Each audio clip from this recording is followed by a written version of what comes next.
Have a fun. Hey, Sal. Good.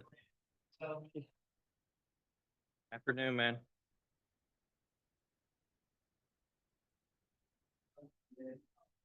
Hey, so we'll call to order the Town Commission Work Session agenda on the 25-26 fiscal year budget. Call to order, roll call. Is that what you want to do now? Commissioner Keller, Here. Vice Mayor Satterfield, Mayor Taylor, Here. Commissioner Ramos, Present. Commissioner McMullen is absent. Right, and I think Gabby was going to be here, but she's running late with traffic, so it's pretty bad. Glad Stephanie made it.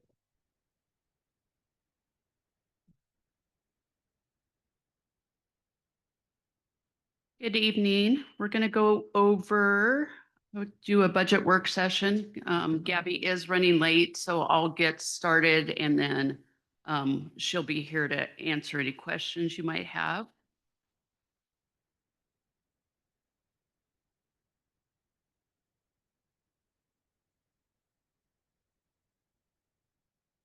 So we like to do budget work sessions kind of earlier in the year.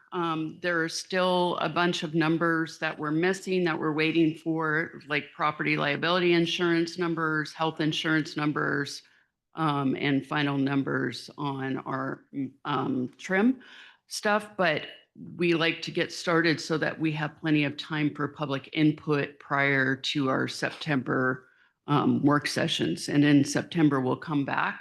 We'll do a work session on September 8th, and then on the regular meeting in September will be our second work session, which will finalize everything. So basically tonight we're talking about a summary of what we currently have in the budget, our proposed millage rate, and the budget public hearing dates. So we'll just go ahead and jump right into general fund. So our total general fund budget is $10,224,624. Our property values did increase by a little over 9%, which ended up being about a $500,000 plus increase into our budget baseline. Our budget is currently based on the millage rate of 6.70, which is the same as what we had for millage rate last year. We will also have an audit presentation on July 22nd that will finalize some of these numbers as well. So if you look at the millage rate history, we had gone down all the way to 6.3 for millage. And then if you recall last year after we did our work session, we got hit with Orange County Fire Rescue increase that was not sustainable in the current budget. So we increased up to 6.9 and then back down to 6.7, which is where we ended up last year for our final millage rate. So we're proposing this year to keep it at 6.7. Like I said, our general fund increase was a little over 500,000, but our expenses are increasing at a rate that is eating that up very quickly. If you want to go to the next slide, please. Okay, so some of our expenditures that are in this current budget is there's 30,000 for contracted grant writing services. We're trying to figure out how that works best for us, but that would assist us in looking at more grant revenue coming in. There's a lot of opportunity out there right now. We just don't have the staffing to be able to apply and roll out those grants. Sorry, I'm really scratchy. So we also had to include 9,000 extra for election costs, and we increased our legal advertising budget just a little bit to cover those expenses. Those are required expenses since we do have an election in 2026 that has to be budgeted for. We did remove the assistant town manager position, and that's about 26,900. We don't feel like that's a need at this time. There was a reduction on the town side for computer services of 65,000. We got our big project. We did our server migration project recently, got that out of the way. So we were able to reduce that. But then PD got hit with a 60,000 increase to remain CGIS compliant, which is a requirement that they have to stay in compliance with.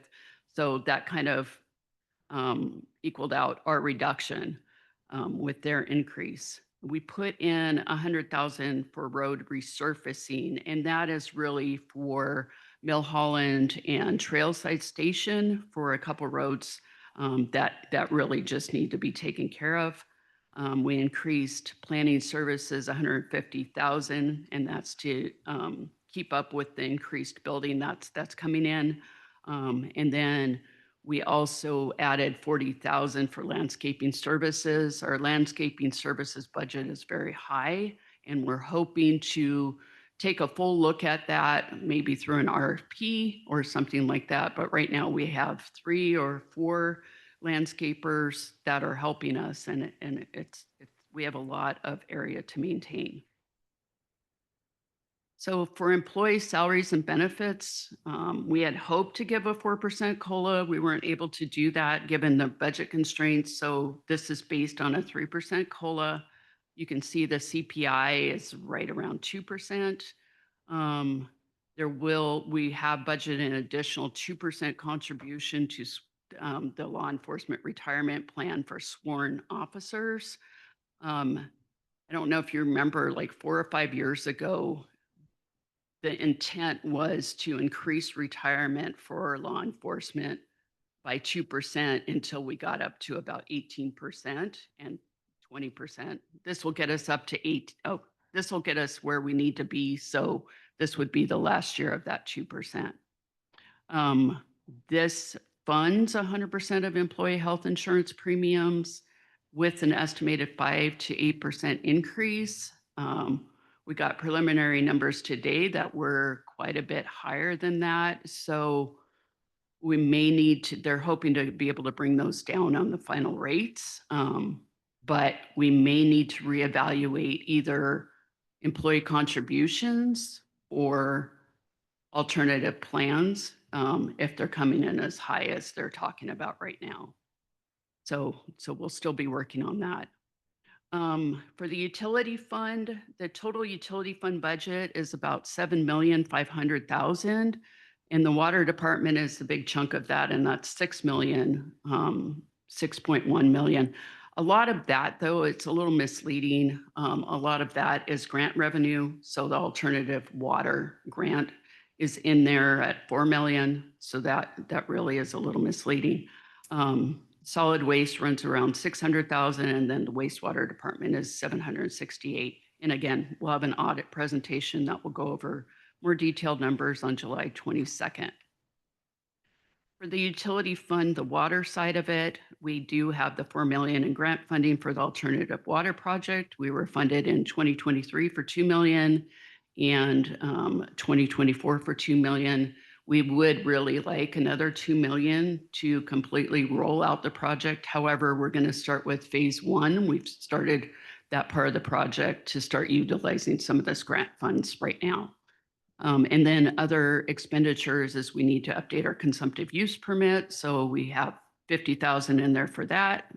We continue to swap out water meters. So we have 300,000 budgeted for that. And then, like I said, the alternative water project has 4 million. Going into our impact fee budget, we have $5 million in impact fees. So the plan for the budget for 25-26 is to allocate 450,000 for additional alternative water costs. At some point, we will have a new water plant operator. It's just a matter of time, and they'll need new equipment. So we have 50,000 earmarked for that. We would like to have a irrigation well that would take care of irrigation for the town center and get this off of our potable water system. So that we're earmarking 20,000 to take care of that. And then we really need to get underway with our additional water plant. And as you're going to hear tonight, you heard from Kimberly Horn already about our water needs. You'll hear more tonight from CPH on the water plant itself. And so we've earmarked 200,000 for design for that. The wastewater, we have 60,000. You can see our wastewater impact fees are not very high. So we've only earmarked 60,000 for the triplex lift station 1 expansion phase 2 construction. And that's really all we've earmarked out of wastewater for this coming year. Parks and Rec, you heard at the last meeting about the impact fees and the recommendation to decrease Parks and Rec impact fees. We didn't feel that we had all the projects we needed in the capital improvement plan. So we put additional projects in there, and we're hoping that number can be revisited. But for this next year, what we have in there is a pavilion for Oka Nature Park, Oka Nature Preserve, sorry. And that would be on the phase 2 of the Briley Farm development when they dedicate that land over, is to have a pavilion there for Oka Nature Preserve. 250,000 for Sadler Park phase 2. We have a grant application that Mike submitted this last week to Healthy West Orange. So we're hoping to get some grant money to supplement that. So to do a nice trail along there, some seating, allow golf cart access, and hopefully eventually do a sidewalk all the way from Sadler up to Tubb Street and then up to the trail. So it would be kind of a continuous loop that way. And then we would be looking at, since we're really close to having a sewer capacity over by Spear Park, is having restroom design done in this budget. Law enforcement, we don't have anything projected for this year. We're trying to build up those reserves a little bit. So we'll see for the coming year how that works. So, you know, PD would have liked another officer, right, this year. And just to explain kind of how our budget works, you can't fund officers out of impact fees. So we had a car potentially to come out of impact fees, but because we couldn't afford an additional officer in the regular budget, we took the car out because you don't need a car if you don't have the officer. So those are things that we really were in the original budget that we've already cut out because we're really tight this year. We're being very conservative. I think because we've been fiscally responsible, we're in a good position, but we want to continue to be fiscally responsible and conservative with our numbers. For transportation impact fees, you can see we have a little bit more to work with there, 2.4 million. We're on the last phase of the roundabout landscape. And when we say roundabout landscape, we don't mean in the center of the roundabout. This is for the exterior quadrants of the roundabout, and we're on our last quadrant. So this will be our last impact fee budget year for the roundabout landscape. Catherine Ross Road is if you've gone down there, you've seen they've been clearing it. You have a clear line of sight from 50 to Oakland Avenue now on Catherine Ross, which is cool. It's exciting. 50,000 is earmarked for, if we need additional improvements outside of what's already in the agreement. And then we've earmarked 300,000 for Tubb Street streetscape to improve Tubb Street due to the increased traffic flow with these new developments. So that is in there.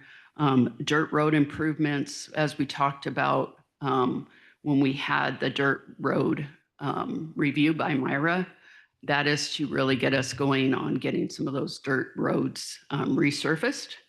And so that should really help with that. The other thing we're working on is we're working with the developers around Briley to see if they'll do some improvements around their area. So that would give the 500,000 additional room to keep expanding other areas.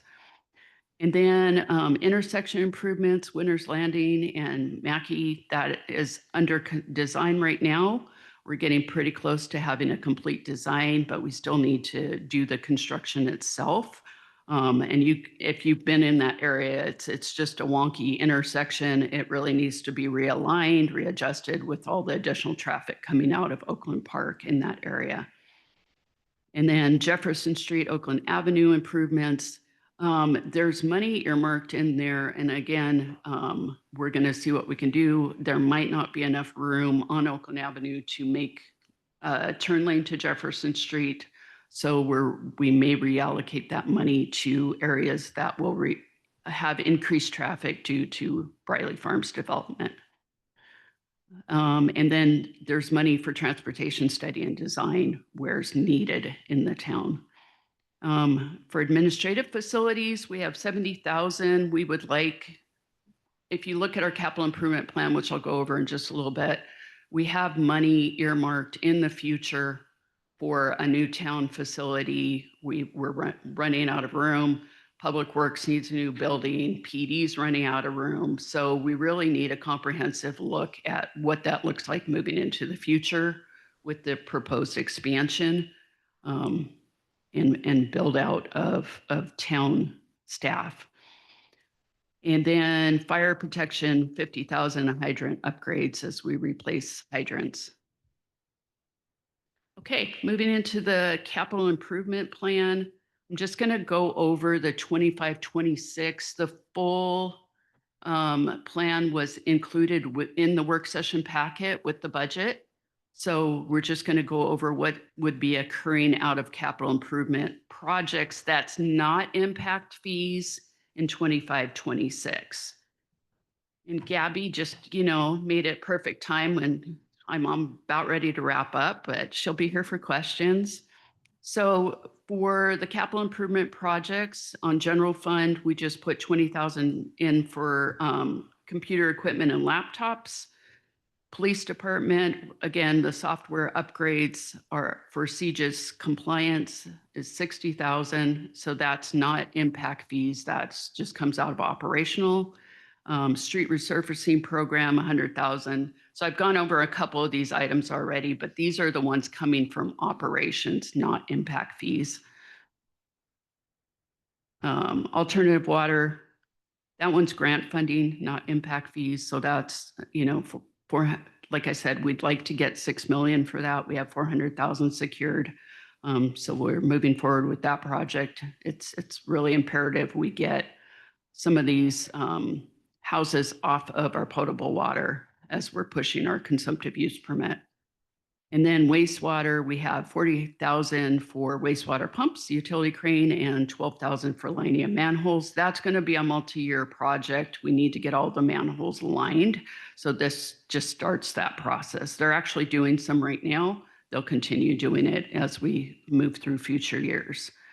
So moving on, just as an overview again, the budget was prepared using a 6.7 millage rate. The public hearing dates, which cannot conflict with Orange County Public Schools or Orange County Board of County Commissioners, are recommended to be Monday, September 8th at 6 p.m. and Tuesday, September 23rd at 6 p.m. So we cannot take action in the work session. We'll be asking for you to approve of several things during the regular meeting.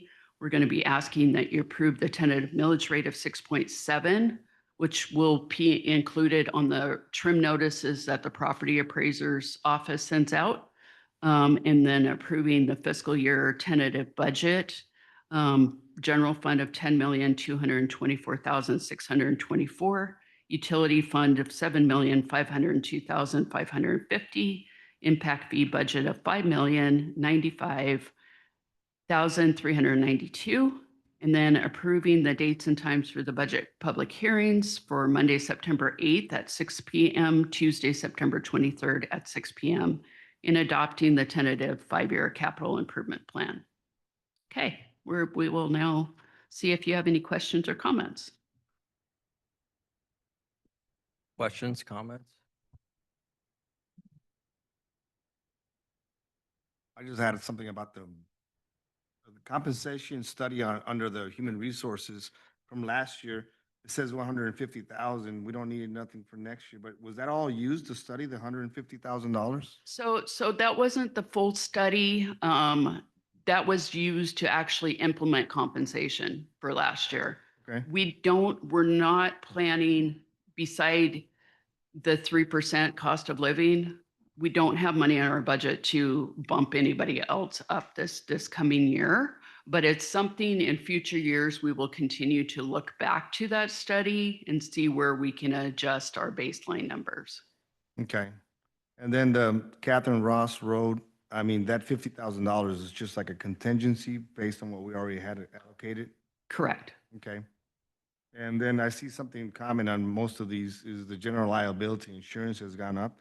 Is there a way for us to explore a way to lower that with different companies or change the mean, liability? Anybody that you go with, it's going to go up. I mean, that's a trend in the state of Florida. We are currently exploring several options. So we're waiting for final numbers to come back from Brown and Brown. Okay. And then we're also having FLC price out the liability insurance. So we'll see at the end where we're at with those numbers. But you can definitely expect an increase either way. Right. Okay. So far.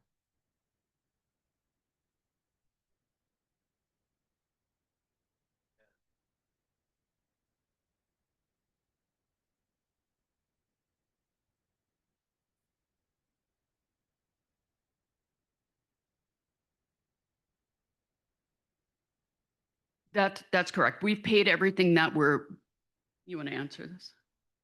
About how you calculate it for in the budget? Oh, yes. So that's based on real property value. So to answer your question, yes, it's been paid. We didn't do the unapproved payment plan. So that's been paid in full. It was ended up coming out to be about $1.8 million. So I budgeted the exact same amount that we were expecting for last year.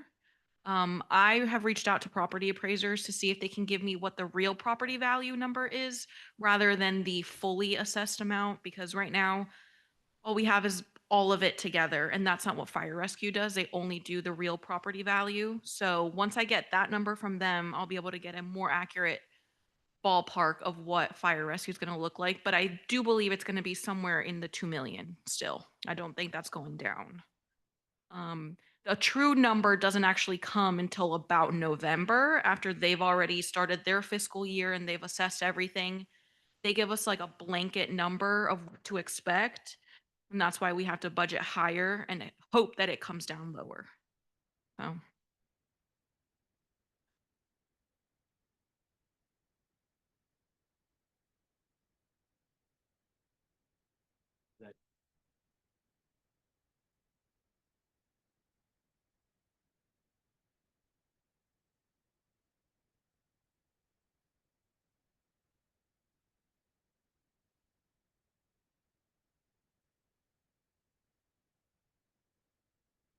I mean, we'll continue to look at that.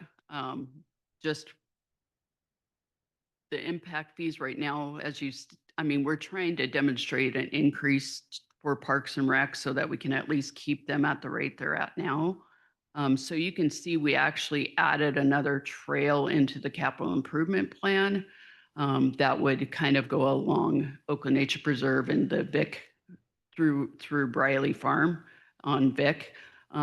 So Parker's been working with that and talking to people and getting people excited about grant opportunities for that project. But we earmarked money in here for that as well, so that we kind of have something to start working towards on that. But we'll take another look and see if there's any way to do any kind of shade covers. Yeah.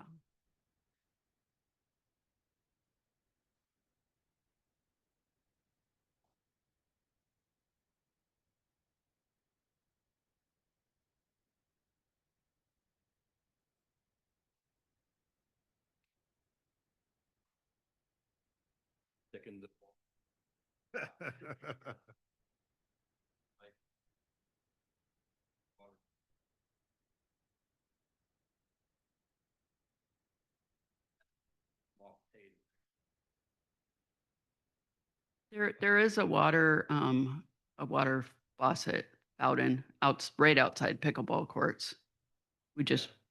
Yeah.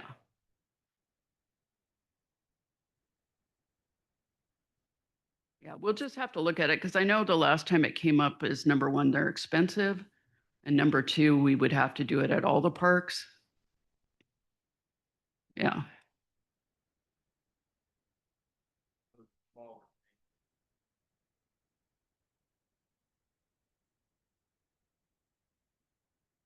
get it.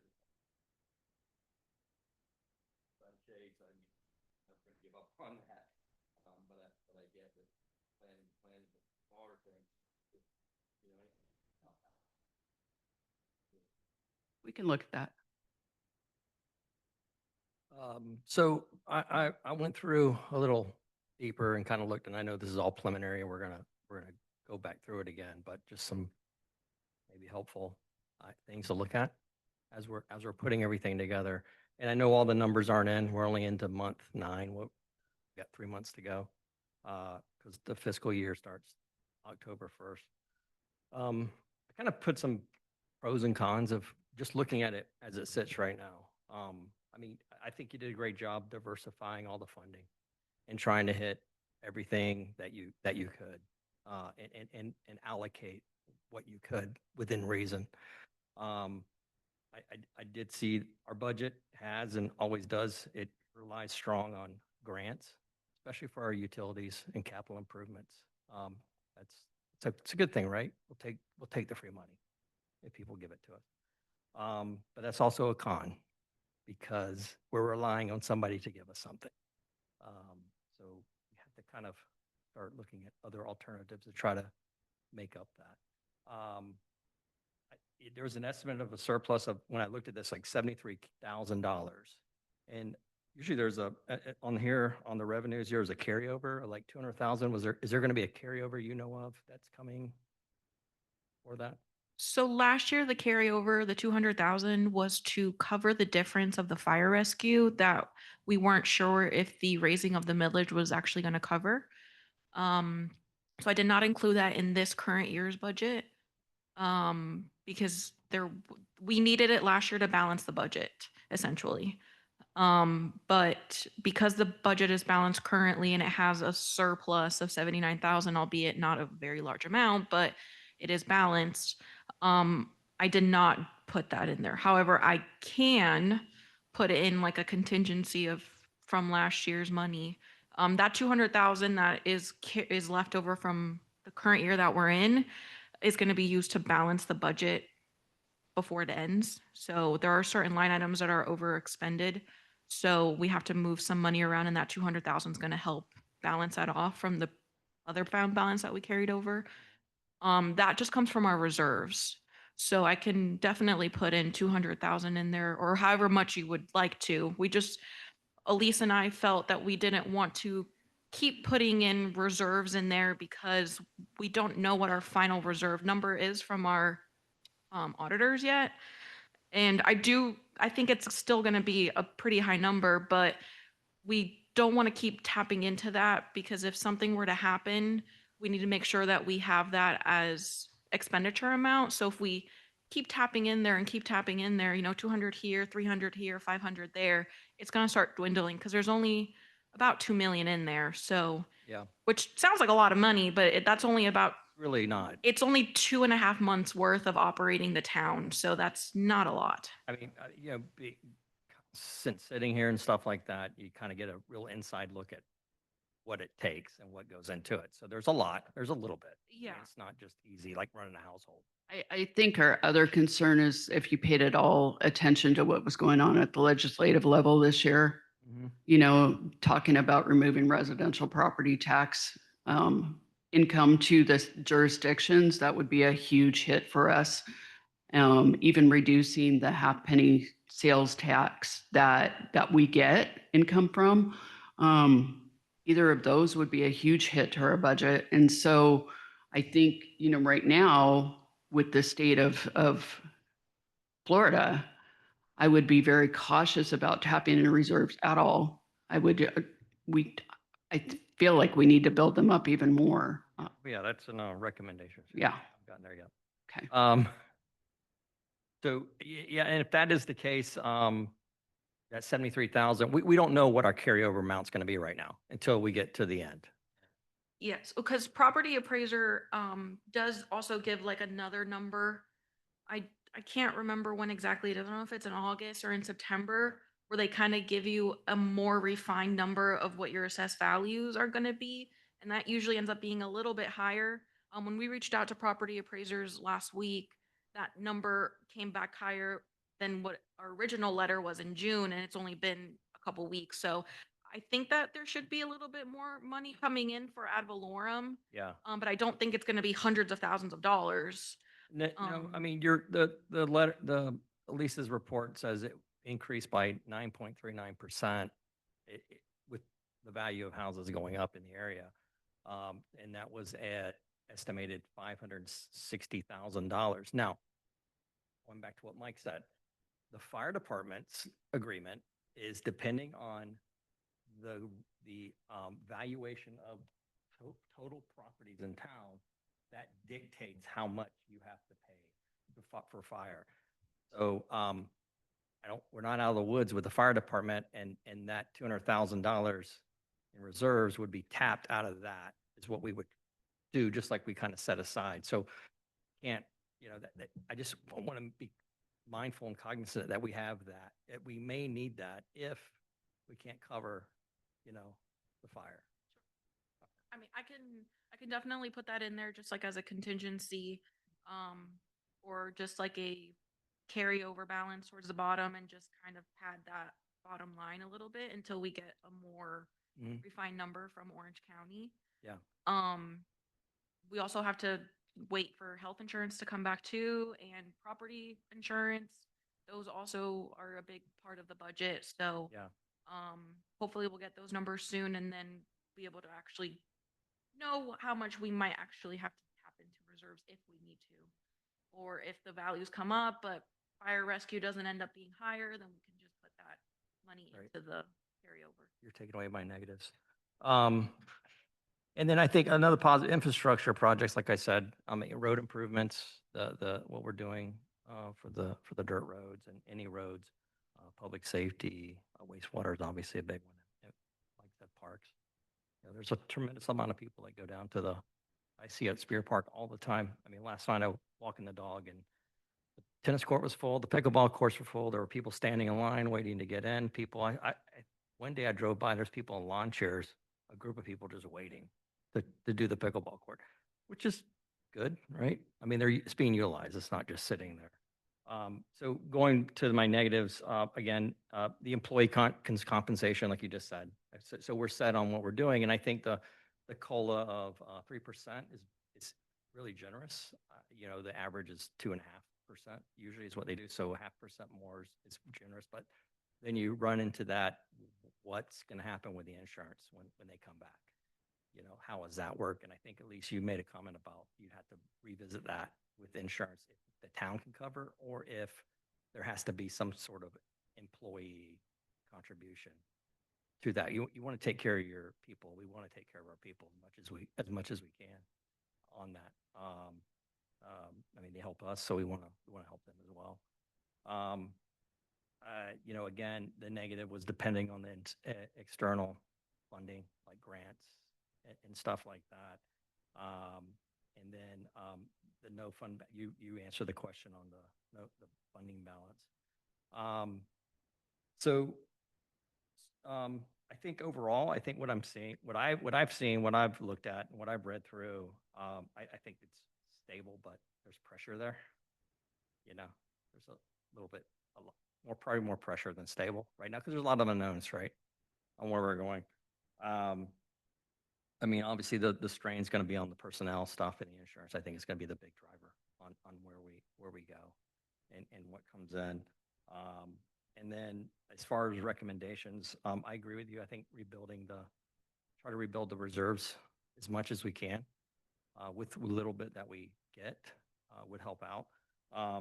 Also got here kind of looking at diversifying some of our revenue sources. So we rely a lot on taxes, and some of you guys know, maybe some of you don't know, the state of Florida had commented maybe months ago about getting away from property taxes. And the town's, majority of the town's revenue comes from your houses and stuff that you pay your taxes on every year.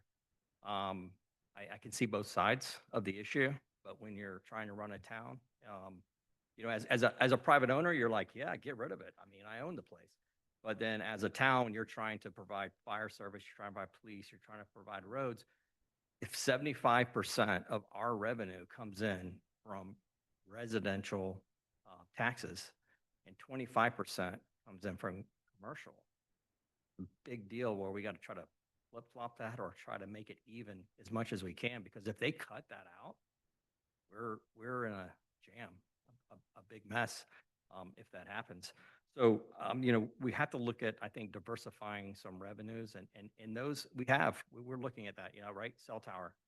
So we're working with cell tower providers to lease land from us. That would generate some revenue that could come in, albeit, you know, maybe $60,000, $80,000 a year is still something, right? I mean, that's our surplus, 73,000. If we could get an extra of that, there's some extra money there. You know, the town has some real estate. Maybe we start looking at utilizing some of that and leasing some of that out and see what we can do there, you know, to try to offset some costs and stuff. So, but I am. I wanted to go. Yeah, it is. You know, you're probably right. It is. And I don't know. I mean, you could probably run that number and find out exactly what it is. You know, but 75, 25 is more. You know, maybe it's a little more than that. Maybe it's 78. Maybe it's 80, 20. Who knows? So, but good job though, putting it together, Gabby. I think we're getting there. Police helped a lot. Yeah. All the department directors Yeah. helped as well. They all contributed and Sure. sat down with every single one of them, and they went line by line with us, and they know their budget just as much as we know the town's budget. So. I guess I made a note here. Is there an expiration on the grants at all? Like the water? No. They won't say, hey, if you don't use it in 3 years, it comes back to us.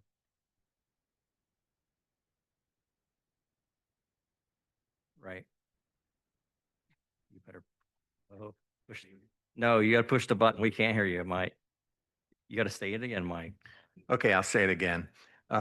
We are currently working on a grant that was won, if for lack of a better term, in 2021. So there is no real expiration date, but you know, you don't want to let it linger for a Right. long, long time. Right. Use it or lose it. I was gonna make a comment on what Mike and you said, Shane, about the fire and the ad valorem taxes that are not complete. They might come in higher, but the higher they come, so will the fire. Yeah, that's correct. You're Yeah. 100% correct. That's the scary part. Yeah. I mean, if it's going up 6.9 or 9.39%, Yeah. then they could come back and say, hey, instead of 2 million, it's $2,025,000 or whatever it is. You know, I can't remember what the number was, but this is the month that they sent the letter last year, you know, that they said, hey, by the way. So they just got a $1 billion fire training facility, so they should be okay for a while. Hopefully.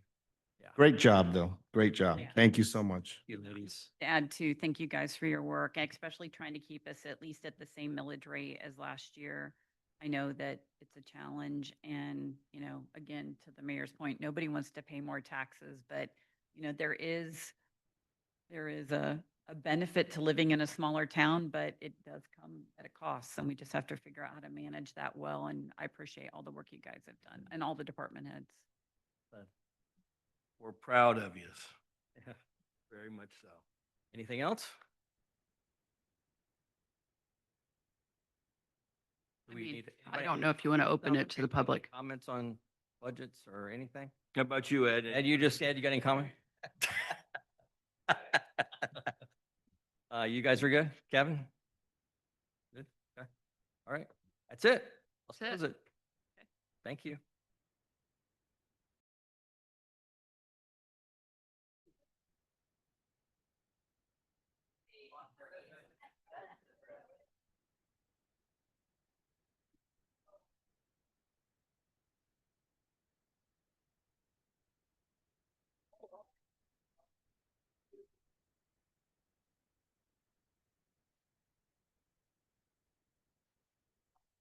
Not that loud. $600 a year. At my house today. Yeah.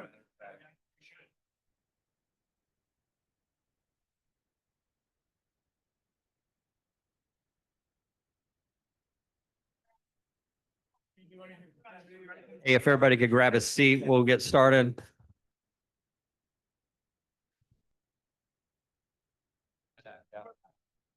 I just do the internet. Yeah, but I'm gonna do it. All right. Thank you. All right, everybody, how we doing tonight? Good. All right, so let's call to order the Oakland Town Commission meeting for June 24th, 2025.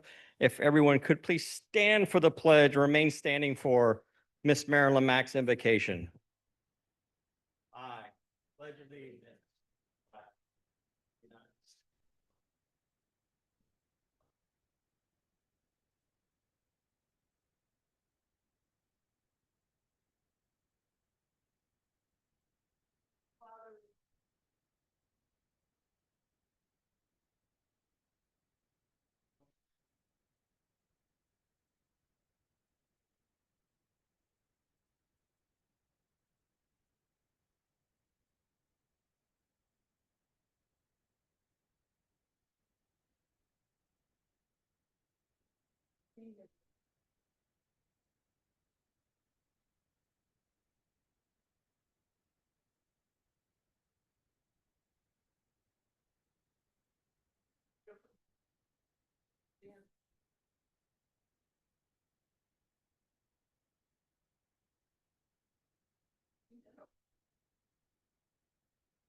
Thank you, ma'am. Have you done this before, Marilyn?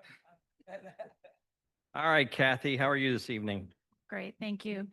Commissioner Keller, Here. Vice Mayor Satterfield, Mayor Taylor, Here. Commissioner Ramos, Present. Commissioner Mullen is absent. Awesome. All right, thank you very much. Okay, so we have some cool presentations, well-deserved presentations, promotions and awards with our very own Oakland Police Department. And we encourage speeches at the end. All right. I'll turn it over to our esteemed police chief, Darren Eason.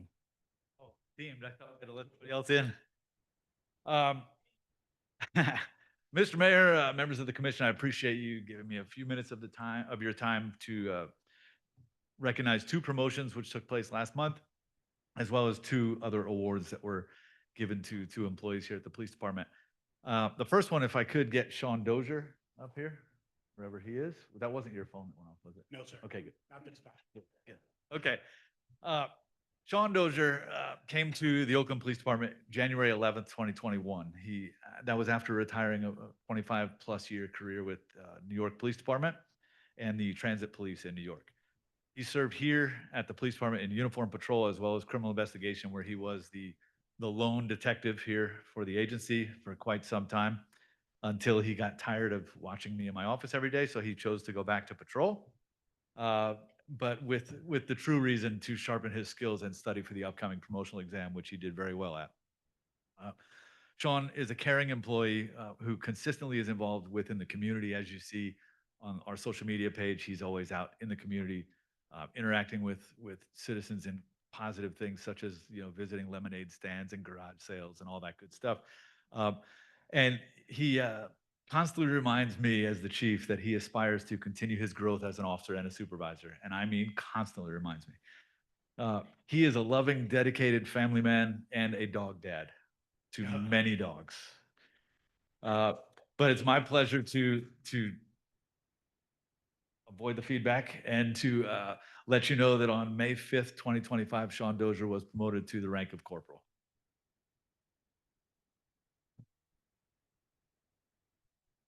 Oh my God. I just want to say, honestly, I love the residents of Oakland.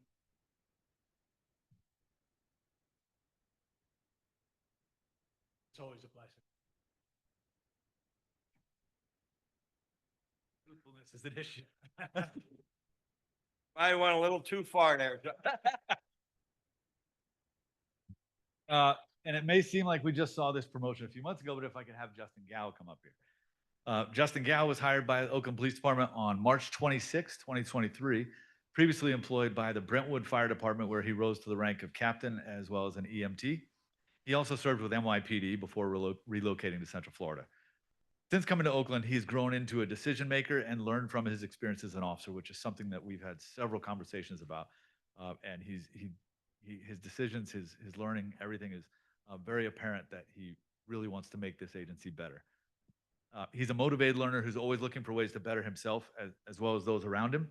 He's a genuine person who will soon follow in Corporal Dozier's footsteps as a family man when he and his fiancee are to be married very soon. He was promoted to corporal, as you may remember, on December 30th of 2024, where he excelled in his duties as a line level supervisor. And now it's my pleasure to promote him to the rank of sergeant on May 5th, 2025.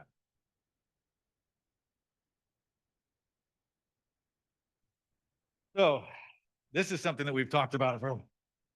You want to talk? Please do it. Do it. He's the guy. I didn't think he wanted to talk. Thank you, everybody. It's honestly an absolute honor. About it. Coming from New York, not knowing anybody,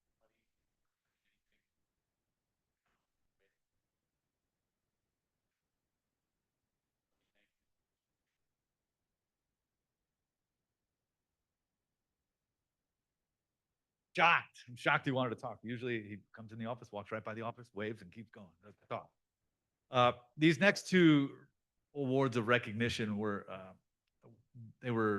conferred a while ago, but we kind of held on because the Florida Police Chiefs Association, which holds a conference every summer, they were nominated through FPCA, through Florida Police Chiefs Association, and both Kelly Sims and Stacy Quinn received these awards. And there really is not, I can't get up here and just describe to you what they contribute to this agency. So what I did was I want to read you the nomination, and I appreciate your patience because sometimes I get a little wordy, but the things that they do for this agency are absolutely incredible. So if I could have Kelly Sims come up here. And while she's walking up, I want to read what her nomination was. But it says, this nomination is being submitted as a nomination for the Oakland Police Department's Administrative Assistant / Grants Manager, Kelly Sims, to be recognized as the Florida Police Chiefs Association Civilian Employee of the Year. Ms. Sims has served as a grant administrator for just over a year.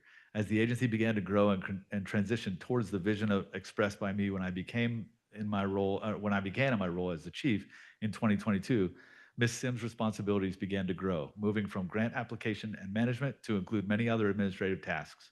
Below is a description of some of the tasks which Ms. Sims currently completes, all with a positive attitude which directly reflects upon the sworn officers of this agency. As a part of her duties, Ms. Sims researches available grants and completes these applications in a timely manner. To date, she has obtained 2 separate grants for the agency from the Department of Justice, which have provided additional equipment and training for the sworn officers. In 2023 and 2024, Mrs. Sims expanded the possibilities for grant funding by having the Oakland Police Department be included as a sub-grantee under the Orange County Sheriff's Office. This enabled our agency to be considered for additional grant funding from the Department of Homeland Security. Mrs. Sims was successful with the approval of funds for the Oakland PD to purchase a side-by-side vehicle, which will be utilized for responses to hurricanes as well as operations where large crowds are in attendance.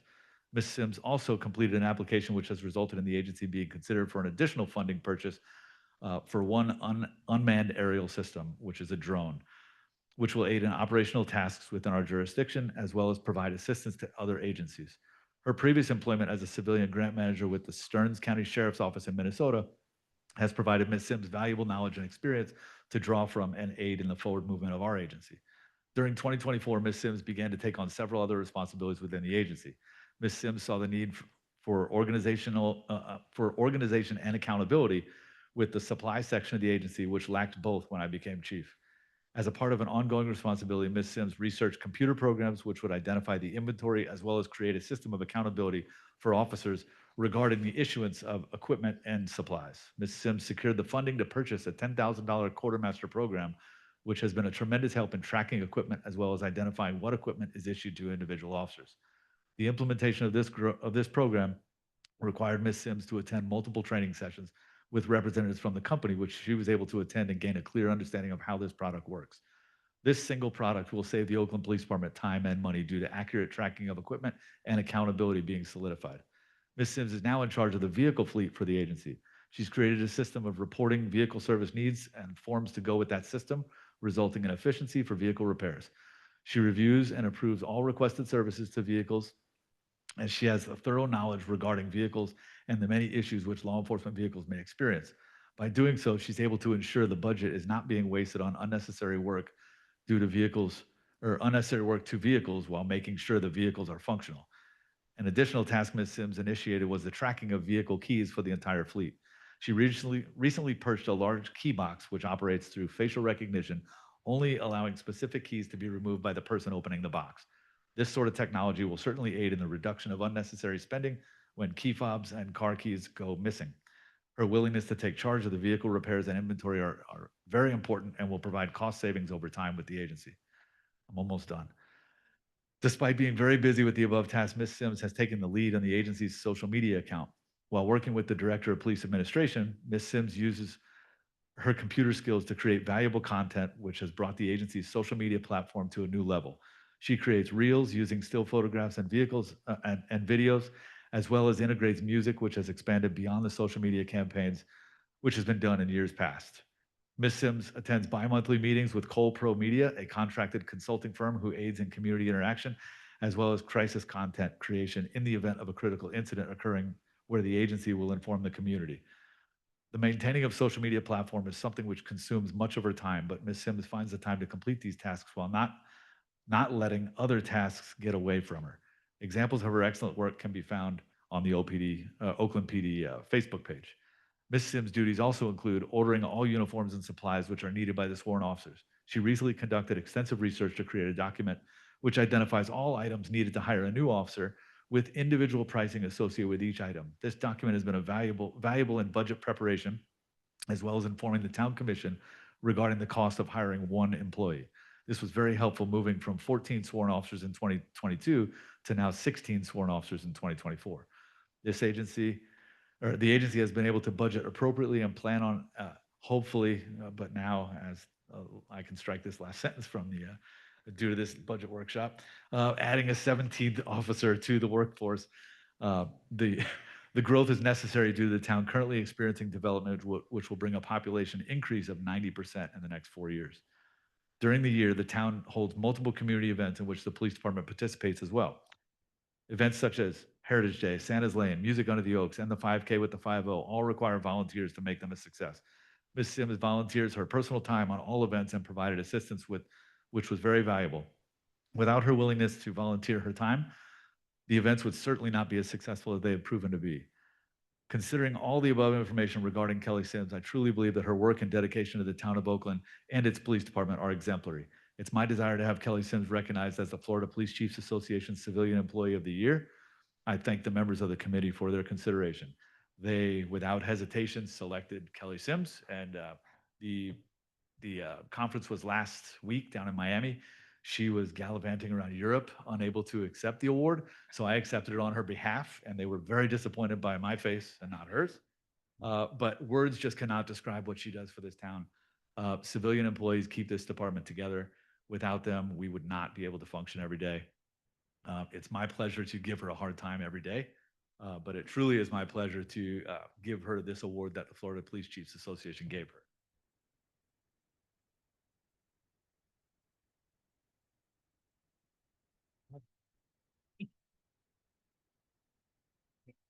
I just want to add real quick, on top of everything he just listed, Kelly has just agreed to take on the PIO responsibilities for the town as well. So she will be doing the town's Facebook page and alerts to the website. So she did so willingly, ready to take on a new challenge. So we're very thrilled to have her as part of she's going to stay in the PD, but she'll be part of the community outreach team in that aspect.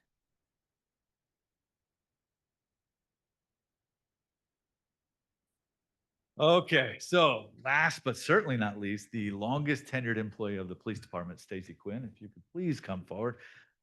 There was another award category through the Florida Police Chiefs Association that Stacy was put in for. And it was the, I believe, titled the administrative assistant of the year. Assistant. Yeah, they titled it Administrative Assistant of the Year, but her title with the police department is Executive Assistant.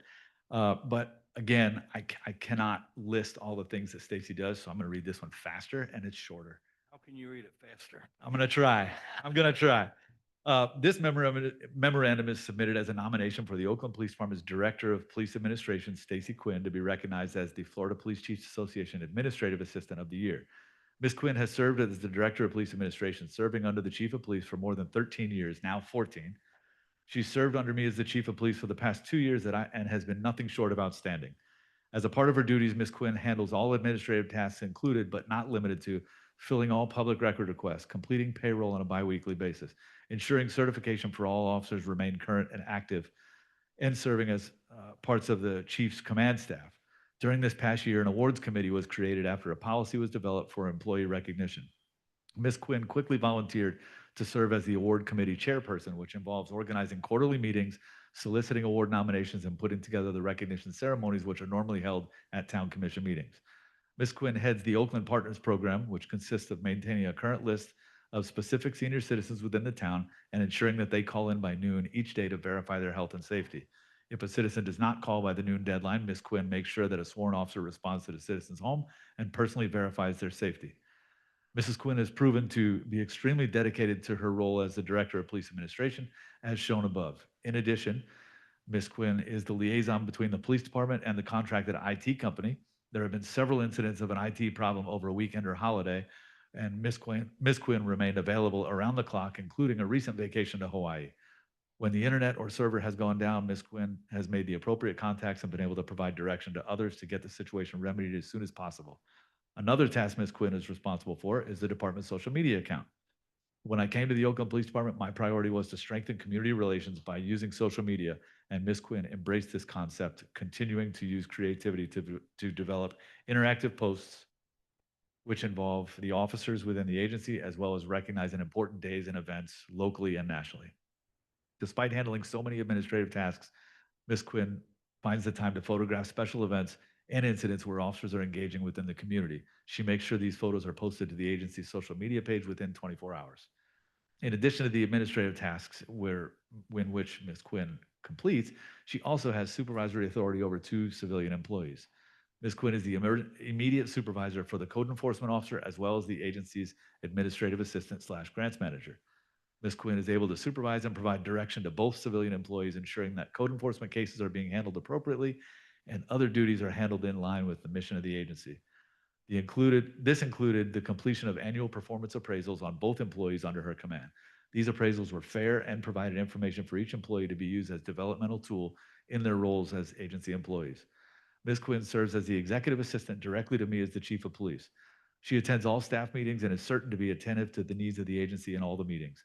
She often participates in difficult conversations which involve change to the agency, as the idea of change has presented many challenges to the existing staff who has been comfortable with the way things have always been done. Part of the executive staff, Ms. Quinn has embraced the ideas brought to the agency after the transition from the previous chief of police to the current, and often provides insight and fresh ideas as a part of the agency's forward movement. Her contributions to these meetings are invaluable, as is her quality of work outside of the meetings. During the past 2 years, the agency has been involved in a transition to a new CAD and RMS system. The Oakland Police Department has entered into an agreement with the Winter Garden Police Department for dispatch services. Due to this agreement, the decision to move to a new CAD and RMS system was not a decision made by Oakland, but rather Winter Garden. Ms. Quinn has served as the point of contact and liaison for this project, which has been cumbersome to say the least. A project which was supposed to be completed in 9 months has continued for almost 26 months. Ms. Quinn has attended all virtual calls, training sessions, and in-person meetings, and has been able to effectively communicate the status of this project with me. Ms. Quinn is able to complete her job with accuracy, completeness, and professionalism. While doing this, she also takes time to recognize each officer as they have a birthday. Ms. Quinn takes the time to ensure that the officer's birthday is recognized by bringing a homemade cake for the officer and makes sure that it's the officer's favorite type, such as Snickerdoodle. Considering all the above information regarding Stacy Quinn, I truly believe that her work and dedication to the town of Oakland and its police department is exemplary. It's my desire to have Stacy Quinn recognized as the Florida Police Chiefs Association Administrative Assistant of the Year for 2024, and I thank the members of the committee for their consideration. Without hesitation, I received calls from other people on the committee. Stacy Quinn was selected for this award unanimously. Everybody voted for her, and she went down to Miami and attended the conference. I was able to go there and be on stage with her when she got the award, and it was a really special moment, I think, for us to let the civilian employees know how important they are to us. And it's very special for me, having been working for her, as I tell people. She has made my transition to this job easier than any other, than anybody could have. And I truly appreciate it. So I just want to congratulate her on her award.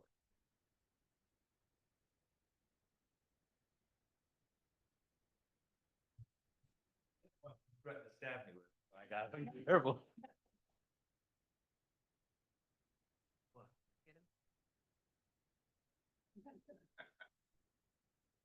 Well, congratulations to everybody, and congratulations on the promotions. I think from a town standpoint, we appreciate you guys. Really, really do appreciate everything you guys do for us every single day out there. So again, awesome. It's great. Just shows how good our police force really is. They are fantastic, and I appreciate you taking the time and patience listening to me read. Oh, yeah, yeah. It's tough. PIO, do we need a picture? Okay, since you have that new job, I want to make sure you're. Kelly, I have a question for you. Oh, okay, sure. Are you crazy? You gotta be. Gabby, you want us to get up here, or you got everybody? Okay. Russ too?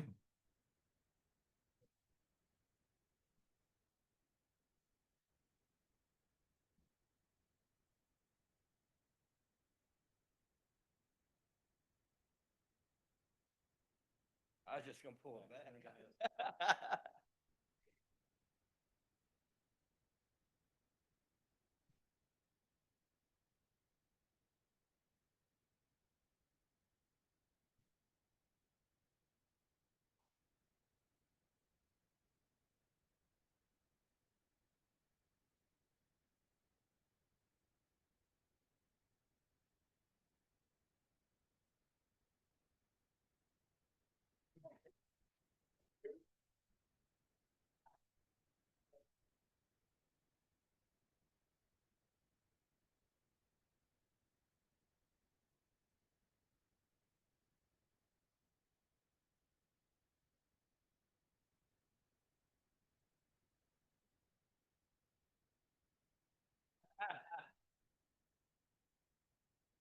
All right.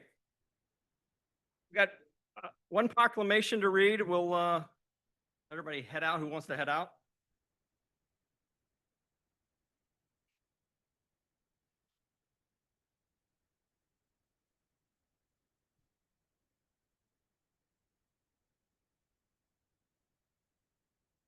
All right. Thank you, guys. Congratulations again, everybody. All right, so I got one proclamation to read. It's the Town of Oakland Independence Day. Whereas the Continental Congress, by resolution adopted on July 2nd, 1776, declared that the 13 American colonies were free and independent states from British rule. 2 days later, on July 4th, 1776, the Congress adopted a Declaration of Independence, proclaiming to the world the birth of the United States of America. On the 4th of July, we came together as one nation to celebrate the birth of American freedom. 249 years ago this year, our founders boldly declared the unalienable rights to life, liberty, and the pursuit of happiness. On July 4th, we honor their courage, the sacrifices of generations since, and the enduring spirit that binds us as Americans. Now, therefore, I, Shane Taylor, by virtue of the authority vested in me as mayor of the town of Oakland, Florida, and on behalf of the Town Commission, do hereby proclaim July 4th, 2025 as Independence Day, a time for reflection, gratitude, and celebration. If you're an American, you should applaud.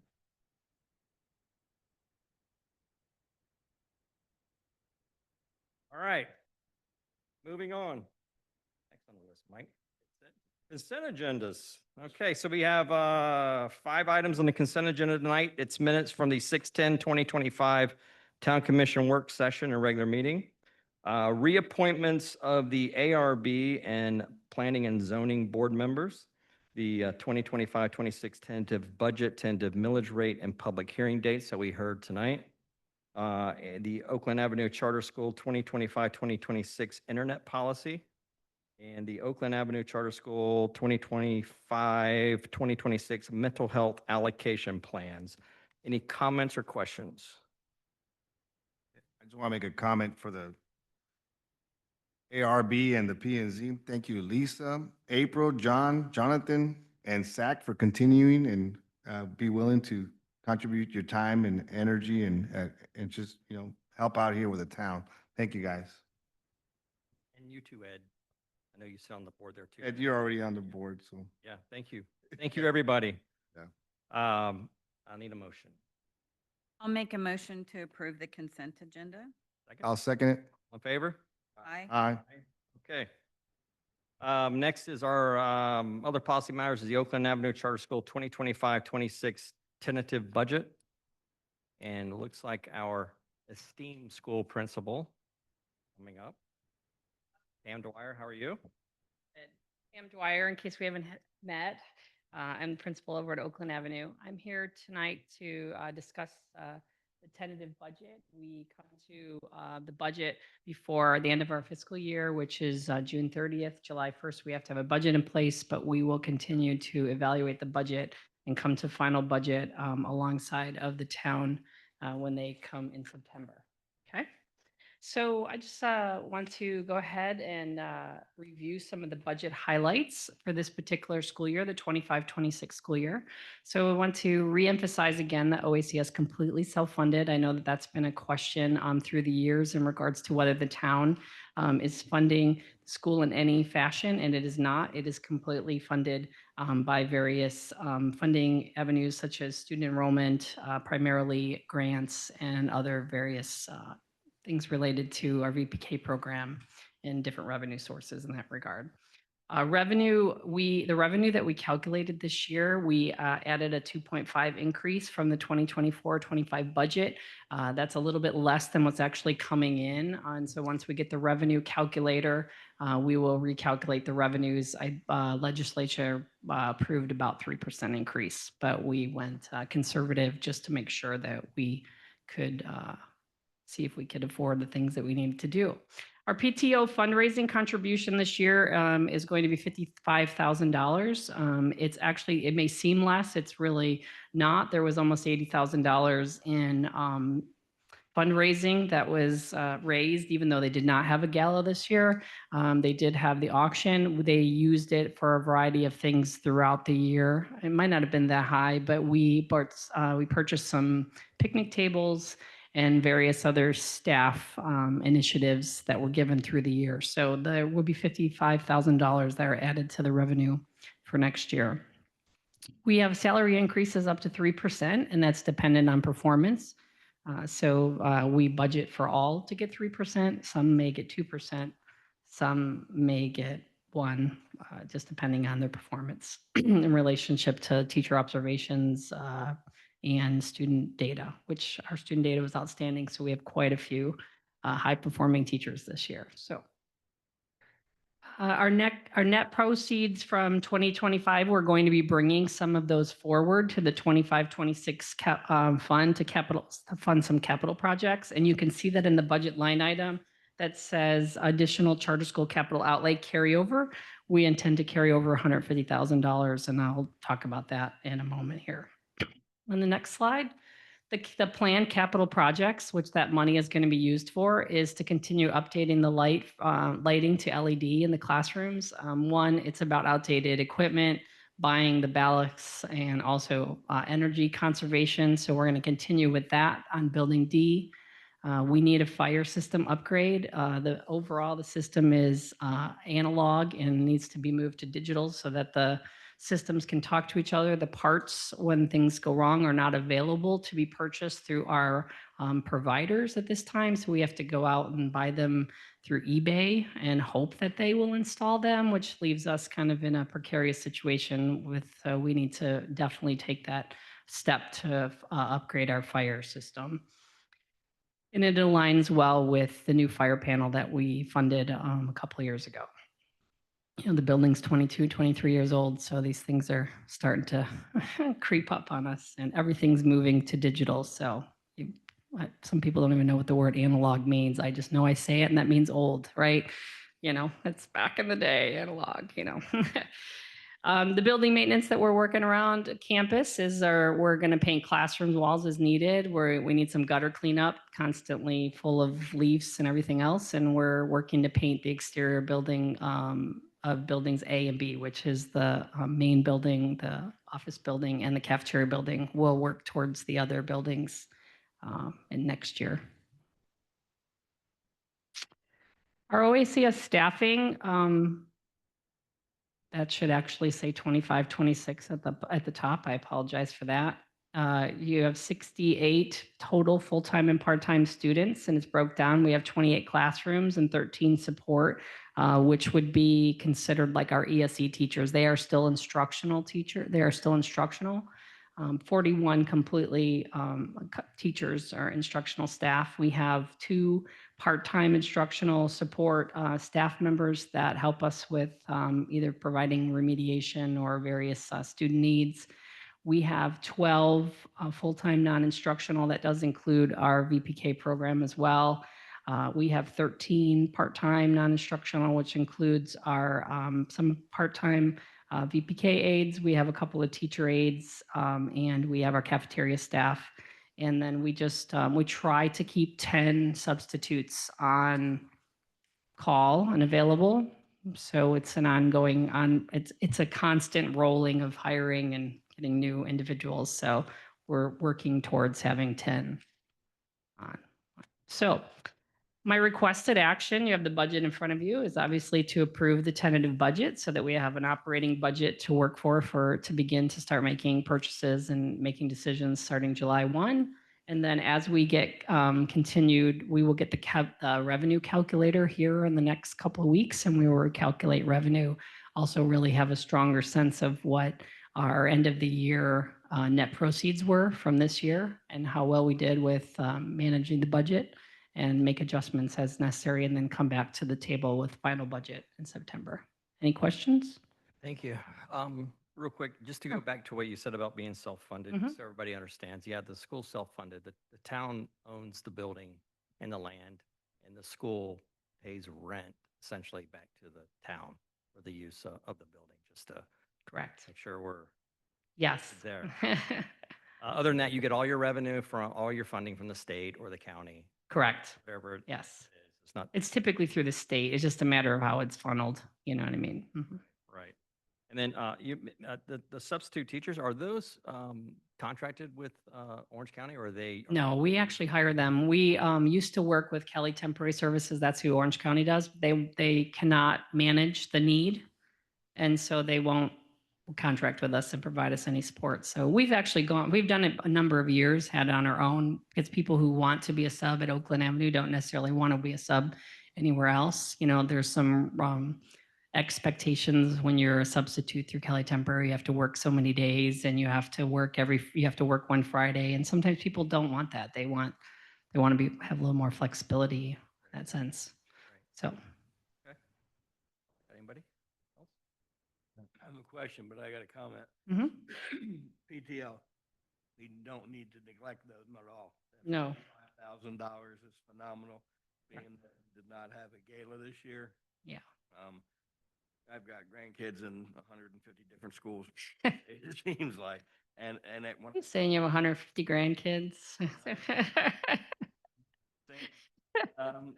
when I tell people what they do here at Oakland Avenue, they're Yeah. just amazed that much money comes Yeah. in. So we need to make sure that we get that message back to the PTO. They are such a viable part of that school that we couldn't do it without them either. So, Yes, very much so. They're a tremendous partner to us and helping us reach our goals, both for the community. Fundraising, alone helps us reach our goals, but the events that they put on for the community are top notch and very much appreciated. I'd like to add a comment. We can't thank you enough, Pam. Oh, thank you. You guys do a great job. You do a great job. Thank you. in the school. And it's such a blessing to have a school, a charter school, Oakland Avenue here. I mean, that's one of the big attractions to the town of Oakland as well, having this school, because I hear it all the time, all over Central Florida. Talk about our school here and how they can put their kids in here. Well, you have to move here, come live here, but thank you so much. Thank you. It's I a- appreciate that. Yeah, I'm very lucky. I have great staff, great people. We have a lot of people that have been here a very long time that care very much about the community, the school. And of course, we have great kids, so it makes it easy. So thank you. Okay, anything else? We'll entertain a motion to approve the tentative budget. motion that we approve the Oakland Avenue Charter School 25-26 tentative budget. Second? I'll second the motion. All in favor? Aye. Aye. All Okay, right. Thank you. thank you, Pam. Okay. All right, Mr. Parker. Looks like we're going to talk about water treatment plant capacity again. Wordy is, As, there, thank you. but it is kind of wordy. Because of the rapid growth in our utility service area over the past 5 years, in 2024, we tasked 2 of our consulting firms to assess the water system capacities and to make recommendations for various improvements. That was a year ago. While the resultant findings overlap in certain areas, these 2 reports are intended to provide recommendations on specific areas of the overall water utility system. Tonight, tonight you'll hear from CPH Consulting, CPH who's been serving the town's various needs for nearly 2 decades. On April 4th of this year, representatives of Kimley Horn presented their analysis of the issues we face and made their recommendations for improvements. The CPH report focuses primarily on the water treatment plant and our ability to treat, store, and pump water to our customers, whereas the Kimley Horn report was a bit more encompassing of the entire water system. As of May 1st, 2025, we have slightly less than 2,000 service connections, or that equates, if you use FDEP population calculations, that equates to about 6,500 people, and the number is still growing. Additionally, the town has a St. Johns River Water Management District consumptive use permit, which allows us to withdraw an average of 890,000 gallons per day from 3 Upper Floridan wells. And that permit is good through 2027, but we have to maintain that 890,000 per day average, which we're not. Records indicate that we will surpass that permit allocation this year, well in advance of the earlier 2017 projections. 2017 is when we acquired our current consumptive use permit. CPH is currently negotiating with the Water Management District in amending or increasing this allotment. So all that I just mentioned is with the current customers that we have right now that are turning the faucets, flushing the toilets. Those are the customers we have right now. We will very soon have new customers in the final phase of Oakland Park, new customers in the Grove, new customers in Briley Farms, new customers in Bayview, new customers in the Harvest District, and new commercial customers in the Exchange. So I hope you see the issue here. While these improvements will come with a healthy or a hefty price tag, they must be addressed before any additional large demand projects are approved for construction.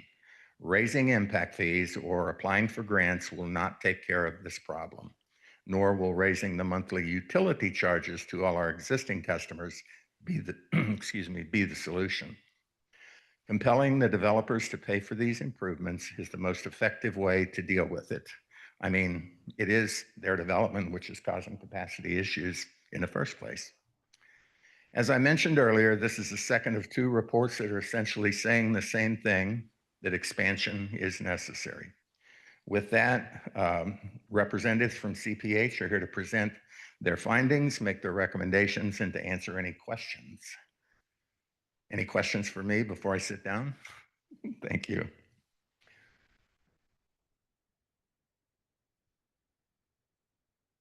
Thank you, Mr. Parker. And thank you, Mr. Mayor and members of committee, for giving us this opportunity to present the proposed expansions to the town's water treatment plant, as they are noted in the report. My name is Victoria Marachkovich. I'm one of the project engineer that did the evaluation. Also, Robbie Gonzalez, he's the senior project engineer. And if we are tasked to design these expansions, both of us will be working on the project. So the next slide presents or identifies the need for expansion, which is directly tied to rapid population growth in the service area, hence the increasing potable water demand, especially during irrigation days. And additionally, during those irrigation days, all three high service pumps that are pumping water into the distribution system, they come online. And per DEP regulations, the facility shall operate with one pump offline at all times, leaving that standby pump available for the fire demand and in case of maintenance. The next slide shows our, which highlights, shows the highlights of the presentation, which is goals of the proposed expansions. Also present recommended facility components, and will present evaluated capacity expansion options. And we'll answer the questions or will provide any clarification on any concerns that you have. So the goal of the proposed expansion is to increase town's ability to support potable water demands through 2040. The PH has conducted the potable water demand projections for the next 15 years using historical water usage data and known upcoming development information as a basis for the projections. As you can see, the evaluation indicated capacity deficiencies past 2035. So the overall water treatment plant capacity is planned to surpass 80% capacity by the end of 2025 and exceed 100% capacity in 2035. And typically, it is a good practice to start planning for expansion at 75% capacity. So in order to meet the increasing potable water demand and stay compliant with regulations, CPH proposes the following expansions. A new 0.5 million gallon ground storage tank for storage, 3 high service pumps in the building for pumping, and a chemical system for treatment, which is chlorine. And also a new generator to support additional power requirements. So next slide, it shows 3 possible options that were evaluated in order to implement capacity expansion improvements at the water plant. Option number 1 was to modify the existing high service pump. An investigation was conducted to upsize the smaller pump that the plant has on site, but this option was deemed not feasible since it will require a shutdown of the plant. Option 2 was considered to expand facilities on the existing site. So the ground storage tank is to be constructed on the adjacent property, so it's right across the street. So the ground storage tank was proposed to be constructed on the adjacent property. And then the new high service pump building was proposed to go across from the existing pump building. The chlorine disinfection system is to be evaluated and expanded if necessary. And the existing, actually the second generator to be installed within the water treatment plant property. So then option number 3, which is the selected option, was to expand facilities on the adjacent property, so right next to it. The ground storage tank is to be constructed on the same place as option 2, but the new high service pump building will go near the new tank, and the same building will incorporate the chlorine storage and pumping area. Also, the second generator is to be installed near the high service pump building.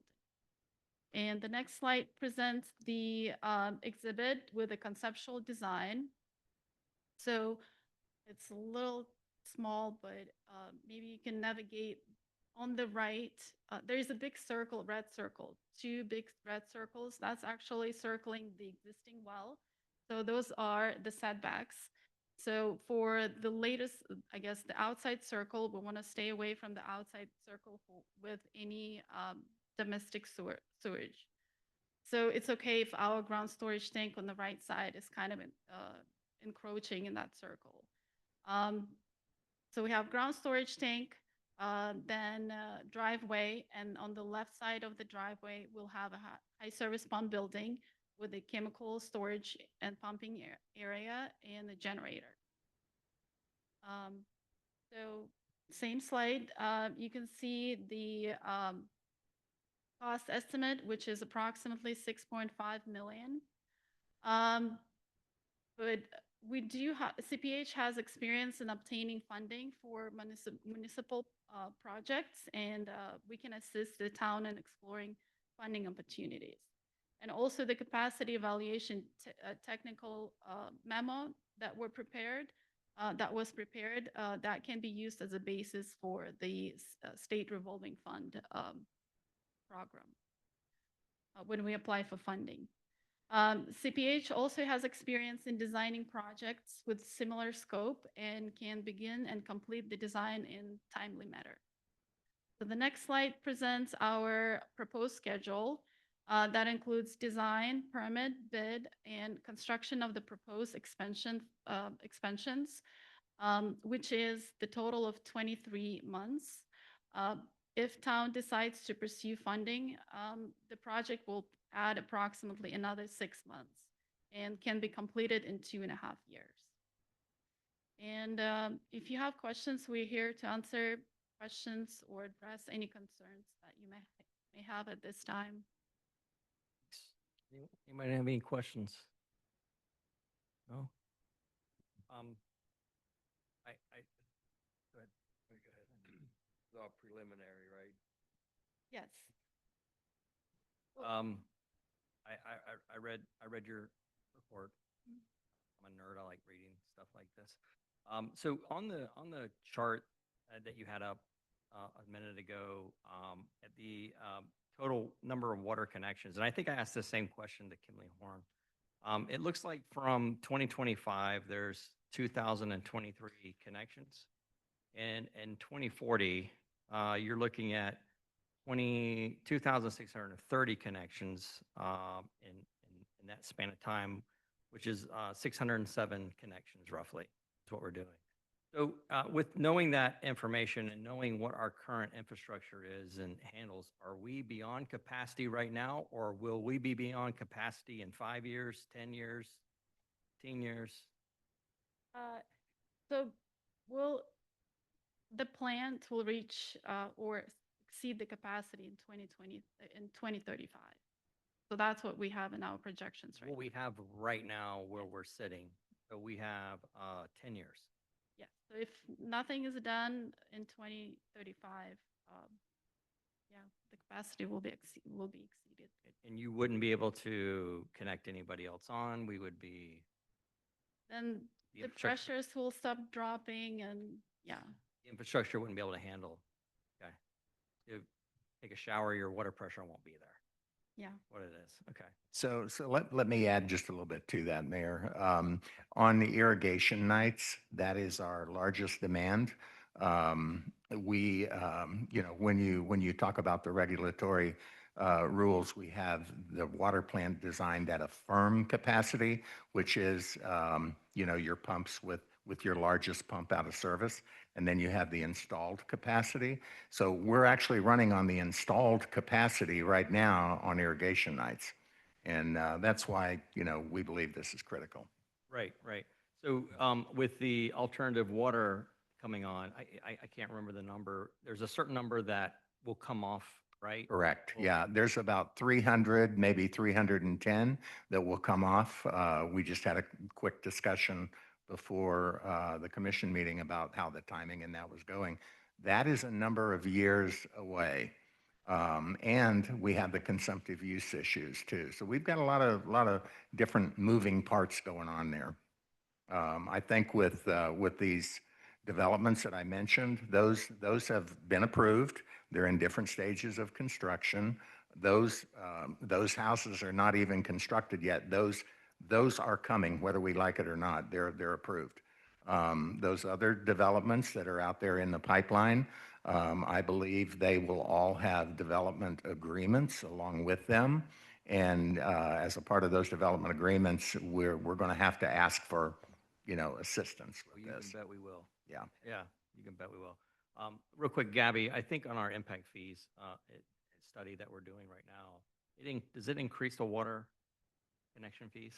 Is there water connection fees on that? It does. It increases water and wastewater. Okay. And then, the alternative water supply, but still taking off 300, it's not really a dent. I'm just trying to, I guess I'm trying to, with both you guys and Kimley Horn coming in and presenting to us, and is there really, what's the critical path? What do we need to do immediately, and how long do we have before? Well, immediately, the pumping capacity needs to be increased, but you still need the buffer for the storage as well. So we did look at optimizing the existing pump, but again, the plant has to be placed offline for, I don't know, maybe, I don't even know how. Yeah, it would be the So- water plant, the sole water plant that we have in town would have to be taken offline for a period of time for construction. If you increase pumps. Yes. Yeah, Mhm. right, right. And that building is not really conducive, if you will, for expansion. It was a prefab building. Everything came in, in a prefab condition. And then talking about the storage capacity, that would be the ground storage tanks. The ground storage tank, the pipeline that connects the ground storage tank to the high service pumps, it would increase velocity a lot. I don't know how much, but that pipe is a restriction as well. Right. Yeah, and the reason I'm asking these questions is I'm trying to, for me, I'm trying to determine, what is critical, how much time we have. I mean, we had a budget workshop, and there's really nothing there. $73,000 maybe we can contribute to this project. So it's going to be critical to start trying to secure funding over the next, Yeah, and as the manager stated in the budget workshop, we've got 200,000 in this next year's budget for for that design to begin. yeah, so, yeah, correct, Mike. It's not 10 years, we got maybe 7. Yeah, you better have something ready before. That's what I'm saying. Yeah, So, yeah. I mean, if you were to say perfect case scenario right now, I mean, and you said it was 24, what was, I can't remember what. 30 months, 30. 2.5 years. Yeah, okay, so yeah. There was a time years ago when they were having this anxiety about moving from the ground storage tank, the elevated tank to the ground storage tank. And Commissioner Satterfield can maybe, expand on how long it took to get a consensus of how to do all of this and then design it. It took years.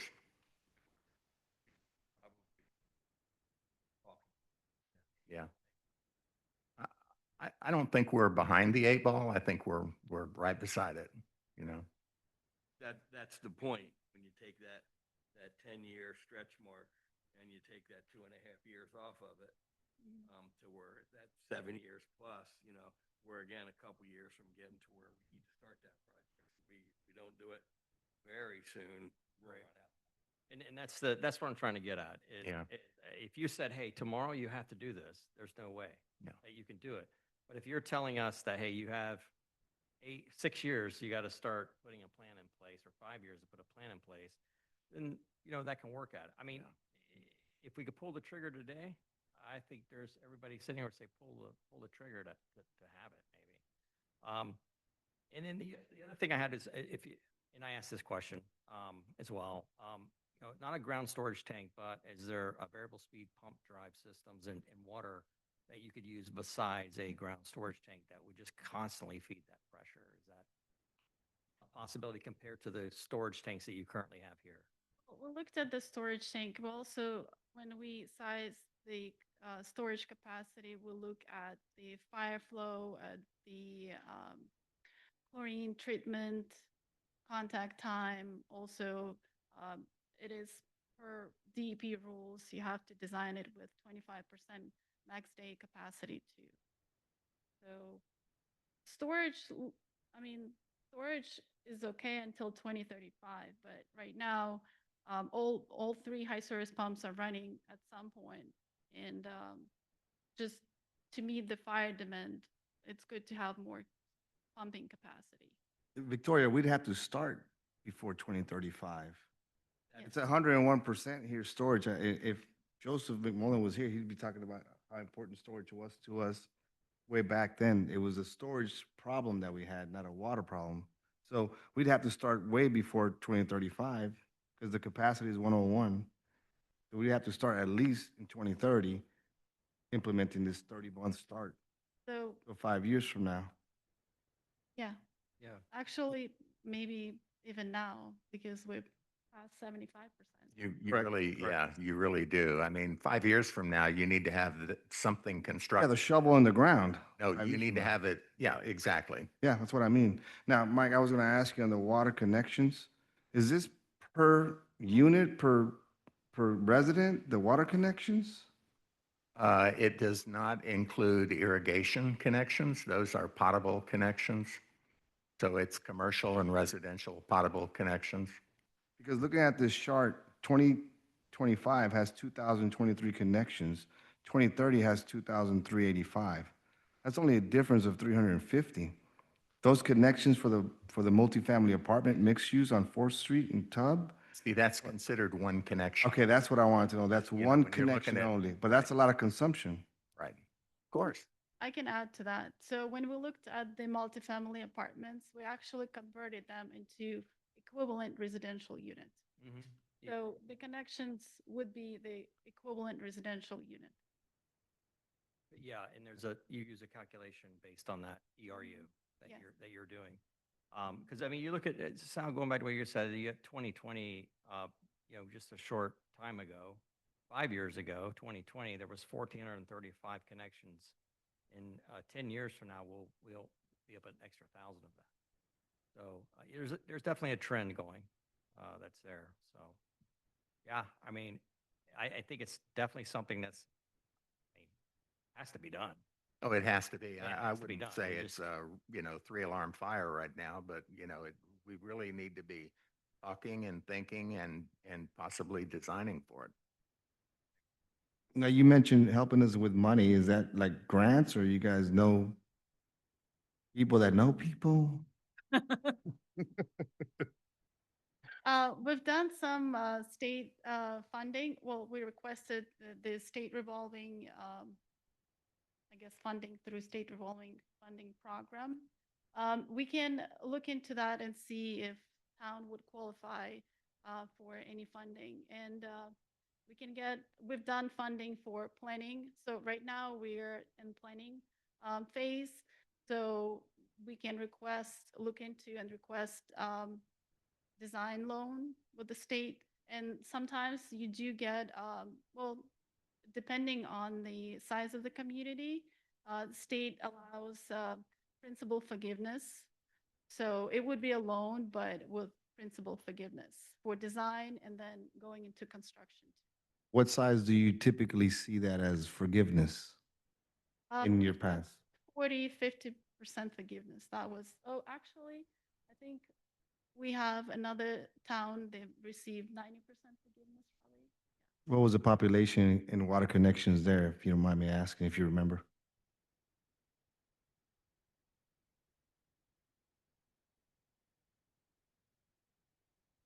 They're just starting out.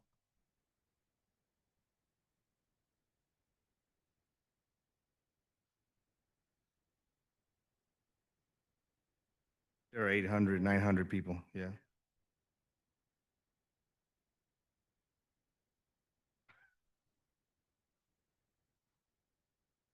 And we got another community that has, I believe, about close to 10, 12 million, I believe, in grant funding. What size community was that?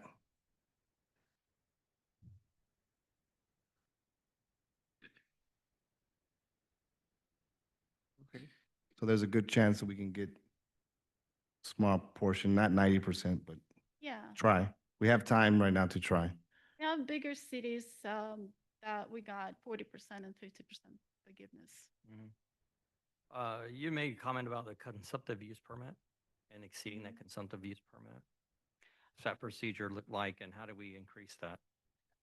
So we are, again, looking more into updating the projections and reviewing the updated developments. I guess new upcoming developments. So we'll update those units and we'll apply for consumptive use permit to increase the allocation. And then we have data that shows that the town does need more water. And then you'll increase that, you'll petition to increase that consumptive use permit up to the full 2040? Mhm. So there's no, Yeah, the consumptive use permit that we're working off of was 2016. And at that point, they were very hesitant to give larger allocations. And we only, at that time, we only had a development agreement for Oakland Trails. So they wouldn't take any other developments that were in the pipeline, so to speak. They wouldn't accept those as far as the allocation being increased. So we're hoping, that this next go around, maybe they will, because now they see the mistake that was made earlier. right. And that's coming up here. We're petitioning that with DP and The alternative water system consumptive use, which is separate, was applied for recently. We've got some comments back that we need to answer. The town has issued a task order, I don't remember when, maybe February, something like that, for CPH to update our consumptive use permit. It's about a year process, maybe even longer. I was going to say, I mean, it's got to run through the state, and the state doesn't move quickly. Trying to be nice. And they don't typically fine you, for going over, but they reserve that right. So, and, our allocation of 890,000, that would be if you averaged it out over 365 days. But, we have days that we're a little under that, but we have days when we're way over that too. So I think 2025 is going to be the year that we're going to run afoul. And I think, Mike, to your point on how long it took us to get the ball rolling way back when, we got to think at the times then for 100 years, Oakland used a water tower and, for 700, 800, 900 people. So it was a really, really new concept that Scott had to work along with us with. So it did take a long time. Today, in this day and age, I think we can make these decisions probably a lot quicker because we understand it a lot better. Yeah. So that 10 years minus 2.5, take it down to 5, we could probably, on our end of it, we could probably move faster because we understand. I got one more question, just hypothetical. If we were to get this started and complete this option number 3, say by 2035 or 2032, what would be the capacity with this option invested, knowing that those water connections would go up to 2,500 and the population 8,300? What would be our capacity percentage then? Have you guys run those numbers? Yeah, it is in the report. Should be in this table. Table 3 that shows the storage demand requirements capacity. And if you implement those improvements, the storage capacity in 2040 is going to go down to 63%. And for pumping, so for the high service pumps, if the improvements are made, the percentage will go down to 71%. Thank you. Anyone else? Yeah, I have some questions about the alternative water project because I know that we've got some significant grant funding already secured for that, correct? The 4 million? Yes, that's correct. Okay. Because just looking at the numbers here comparatively, you said there would be about 300 connections that would. 300 for the first phase and then about 700 additional Okay. with additional phasing. Now, I know the newer neighborhoods were pre-piped for that. That- Are the additional newer neighborhoods, Briley, the Grove? The Briley Farms is all piped. As a part of their development agreement, they will be paying for some of that. And the conveyance from the Hull Island area over to Briley Farms, that's on their dime. I think every other development has the dual lines with the exception of the Grove, and somehow we missed that one.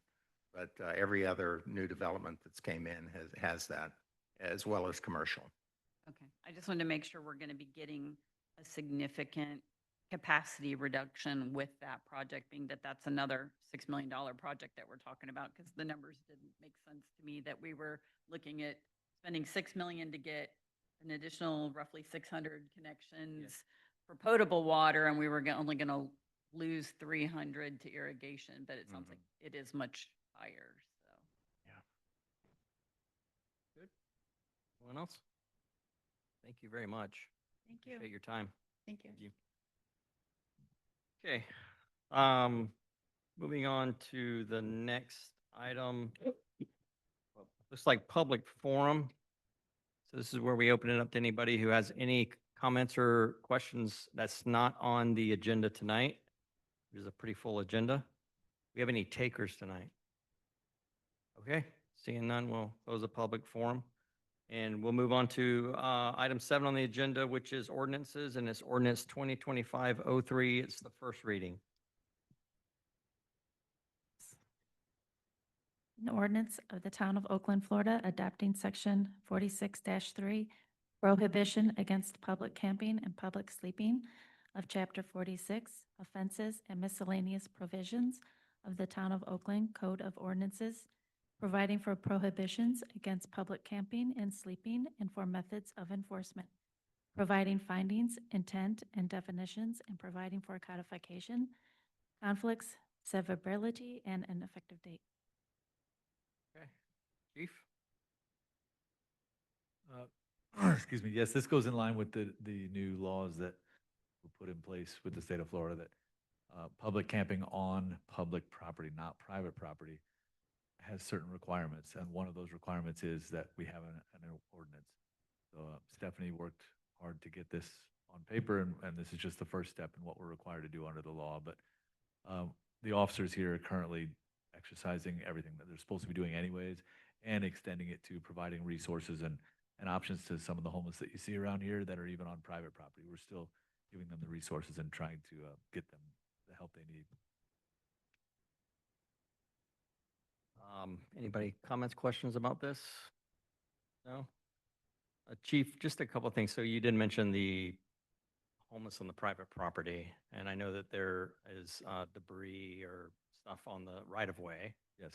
Is FDOT right-of-way? It's Orange. We're working with Orange County. We have a schedule in place that they're going to actually come out, do the proper paperwork, and also do the cleanup at the same time. It was supposed to take place yesterday. They had some staffing issues, so they delayed it, but it's going to be done within the next week to 10 days. Okay, for and a that total. was from the wooded area that's, There's two separate, the one next to John's Lake or Lake John's Motel, and then also the one west that's like across the street from Longleaf. right? And Orange County's, they're doing what they should do for their property. Okay. And the Johns Lake Motel, where they are on the east side of Johns Lake, that's Orange County property?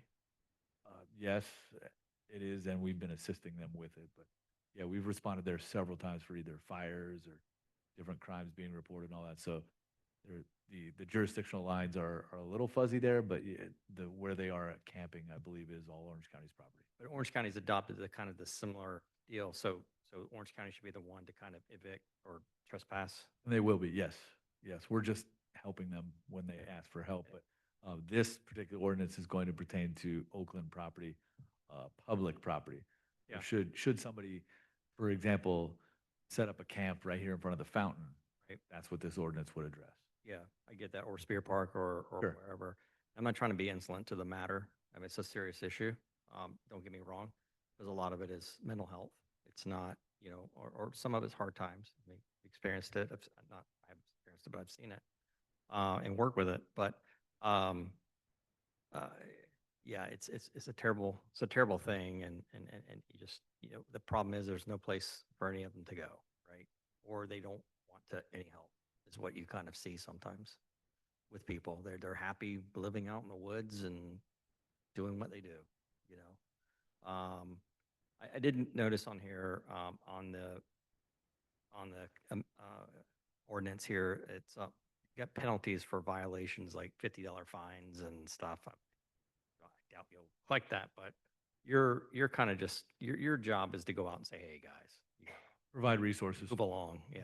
And should there be a criminal violation up until this point, until this ordinance, we didn't have any teeth to take any criminal action. So, that's kind of goes hand in hand with what the new law is, but there has to be an ordinance that provides for penalties. Whether those penalties are reasonable, like a financial penalty, I'm not sure how reasonable that is.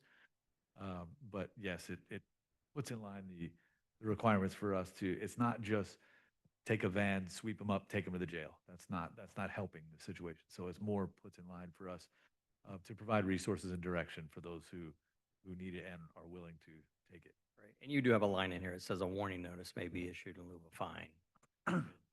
Tell somebody, you don't necessarily have to. I'm sure at that point in time, you'll say, hey, here's resources that you can go. Correct. And hopefully that's the path that gets taken is we explain to them what resources, some people take advantage of the resources and move along, and it remedies the problem. But the goal is definitely not to just incarcerate. Yeah. Right. Right. Okay. That's all I got. Anybody else? I was just going to ask, is there anything we can do with Orange County on those properties to have them maybe clear some of that out and clean it up so it's less desirable for them to want to make a camp in there? And Technically, not really. We don't have any in their, it's their jurisdiction. We're merely lending assistance. We discovered the issue through several calls for service and things like that. We discovered that's where they were sleeping, but then we knew that we didn't have any opportunity to enforce because it wasn't our jurisdiction. That's how Orange County got involved. But we really don't have much standing in telling them. They know. I mean, it's more of a code enforcement issue. They know what they could do to either cut back brush or do things like that was my point, was through code enforcement, is there a way to have them go in there and clean up those areas and make them? They could. Yeah. That piece of property is a sore subject Are they- between, Is it not part of the town? it town. was Was part of the town, and then Orange County decided to annex it into the county for wetlands mitigation. So there were 6 acres sitting right along 50 that was prime for commercial development. That was in the town, but fortunately, the county bought it and paid the developer. Yeah, here we are. I think, maybe we reach out to Commissioner Wilson and see if she can help us out on that, maybe, and clean up that area along Johns Lake, I guess. I think it's just like any other code enforcement issue. If there's a code enforcement violation, we will follow up regardless if it's Orange County or not, correct? well, it's their property, so they're not going to find themselves. It's public property for the county. I think they have some plan. I want to wait and see what they do when they come out because it sounds to me like they have some plans to actually fix the problem, not just go in and tell people they have to go. So they're securing like large trucks to come in and do major cleanup, and it's very in-depth back there. Okay. So I would wait and see how they do. I think they're going to do pretty well. Okay, we'll take your recommendation. and I'm we'll probably continue. wrong. I've been wrong before. Oh, no. It's just, I would agree that if it's Orange, even though it's Orange County land owned by Orange County, it'd be like, somebody else owning a piece of land, you would still send them a Sure. violation to say, clean up your, lot. But if you're working with them, yeah, we'll wait. Thank you. Anybody else? No? Okay, so it is an ordinance, and I believe it's a public hearing. So does anybody in the public have any comments on this issue? Hopefully we don't have an issue. So, yeah. Okay. So we'll close the public hearing and bring it back to the table. And is there a motion made or anything? Lee? I'll make a motion. I'll make a motion, recommend approve the ordinance as proposed by Voss Law Firm, ordinance number 2025-3. This is the first reading, right? Comes back twice. Okay. Second, anybody? All in favor? Aye. Aye, okay, great. All right, so moving on to the town manager and department reports. Elise? So I've already covered a lot of what we've been working on, which is the budget. And I just want to say Gabby and I are very grateful to the department heads because we had some tough conversations. But a lot of department heads understand the situation we're in, and nobody was asking for more when we really need less. And we're willing to look at other ways we could reduce things or bring in additional revenue. So I appreciate it was a team effort. We also met with every single commissioner and had that same conversation. So I appreciate everybody for being part of that and having some of those hard conversations. It's not a fun place to be in when you're this tight with your budget, but I think we're doing the right thing by being very conservative and fiscally responsible, and it'll pay off in the long run. So I just want to say that. On that note, I kind of already covered Kelly will be our new PIO, so she's taken on additional duties. Megan also, Montgomery at the center will also be going full-time. So we're going to pull the event planner position, and she's going to fill some of those roles for a little bit of extra hours a week. So she'll be full-time. So those are two other ways we're saving money by doing that, just doing more with less. But I think both of those ladies will do a great job in those roles. That's all I have. Thank you. All right, so we'll go around the table. Mel, how are you? I don't have anything currently to, No hiring? well, we're hiring, yes. Of course, we're working on getting a code enforcement officer in. He's going to be starting tomorrow. And then taking down the events planner. We had some traction on the assistant public works. We have one good one. So, but that just came in today, so we'll see. And let's see, we're doing some more interviews for the utility billing clerk. And we have Andrew, who just started for the supervisor position for utility billing, and he is doing fabulous. And that's it. Thank you. Right now. Oh, and O&P lost 2 and hired 2. So, Oh, yeah. okay. Thanks. Ms. Lynn, anything good? Yeah, there's always something good. This is just a reminder that Thursday night at 6:30, we're having the Saving Oakland Eaglets lecture program event, and I got to take a sneak peek at the presentation today, and it's phenomenal. I think we're going to have a full house. It starts at 6:30. The doors open at 6, and we'd love for our community to come out. It's an amazing story. It's very uplifting. The photography is phenomenal, and I hope you all can come. Arrive early to get a seat because we do expect a full house. Great, thanks. Farmers market this Thursday? Yes, it is.